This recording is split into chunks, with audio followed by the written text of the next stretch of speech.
Don't you mind that crotchety, flirty bastard. When he's not being an excellent chef, Okada is nothing but trouble. I'm not saying that because he made fun of me. I'm saying that because first, he flirts with my mom, and then he flirts with my date. Trying to woo you with food? Trying to steal my move. Absolutely no respect for bro code.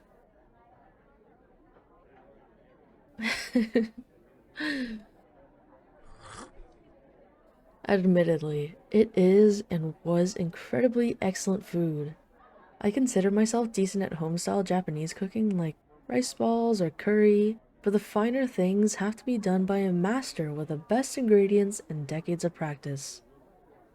If you like, we could take him up on his offer to go back there and watch him break down a bluefin. It's incredibly interesting how quickly he reduces this 300-pound fish to nigiri on our plates. It's art. Amazing as always, and you know it. Don't fish for compliments and tips, Kenji.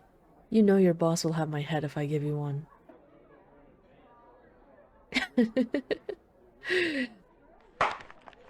As if that's ever stopped me. Thank you. We'd love some time to look over the dessert menu. Give us a few, will ya? And can you leave the door open on your way out? Thank you. No, we don't need a fast getaway to dine and dash. As funny as that would be, old man Okada knows my mom and where I live. That shit would not stand. No, I just wanted to check in with you, so to speak.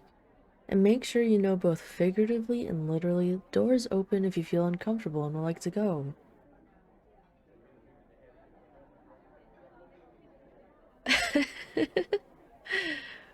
If I wanted to admit to murder, don't you think I'd want the door closed? Besides, I don't think that'd be much of a surprise for you.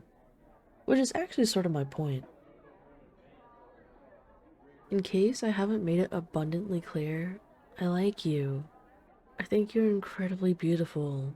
And more importantly, you're sharp. You're smart. You're interesting. The more I get to know you and your passions and your stories from grad school, the more I like you.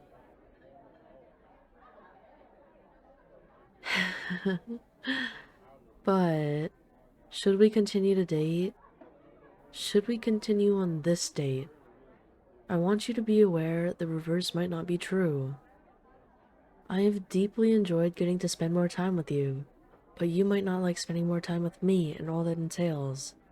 Dates like tonight's being postponed or cancelled because one of my business meetings went long. Injuries that I can't fully explain. Weeks or months where I might be hard or impossible to reach until the heat is off my back. People who, God forbid, might go after you to get to me.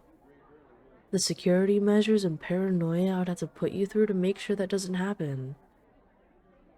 The possibility that, despite my experience, despite all my backup and safety procedures, there will be a day I don't come back in my Cadillac but in a hearse.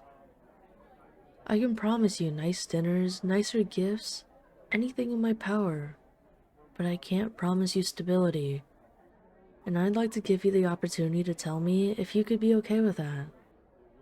To walk out that door, no hard feelings.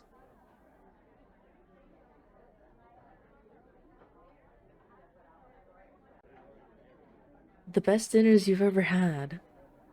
Whatever cuisine you like. The best money can buy.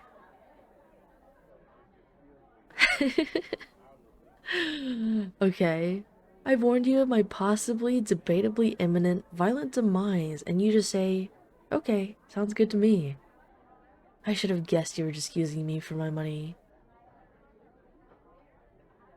Oh, and my hot body.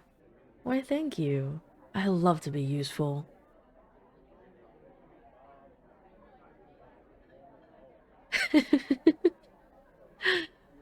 Are you really this brave, or are you just a fool?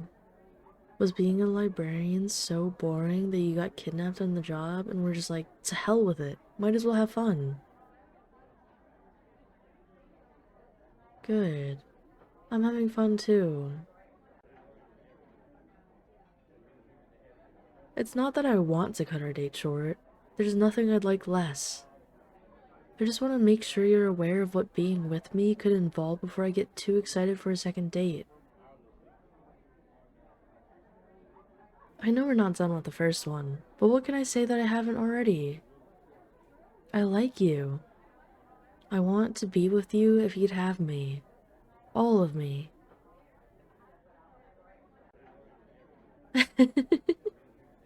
I have to ask. I have to make sure. I don't want you to feel pressured or intimidated after the whole kidnapping thing. I can be intimidating. I am frequently intimidating. Do I really? Soy sauce on my good shirt like I'm a toddler? You are going to ruin my street cred. Fine, I'm not scary, and you're not scared. You've proven your point. How foolish of me to question you and your resolve. Or to deprive you of dessert, of course. That's the real deal breaker that would make you walk out, isn't it? Not the illicit businesses or dangers, but me keeping you from the full course dinner I promised you. You know, one could say this is what I get for bringing you homemade lunches and snacks. Have I spoiled you and you gotten used to being demanding royal culinary treatment? Good. Dolls should be spoiled. Order whatever you like. The yuzu sorbet is really good and easy to eat after a big meal. I really like the anmitsu too. It's traditional and can be really hard to find done well. Kenji, good timing. Suspiciously good timing. Have you been eavesdropping on tables again, you nosy bastard? Let's make you less bored then. We'd like 2 of the sorbets and an anmitsu to share. And if you bring some of those seaweed rice crackers the boss keeps on the highest shelf, I won't tell them that you've been snooping. 1. What kind of waiter comments on how much dessert we order? Terrible service. 2. We're going to a movie after this. We need snacks. 3. What kind of waiter calls his customers cheap? Get out of here. You call me cheap and try to steal my date? How dare you? Give me back my money. Get me your manager.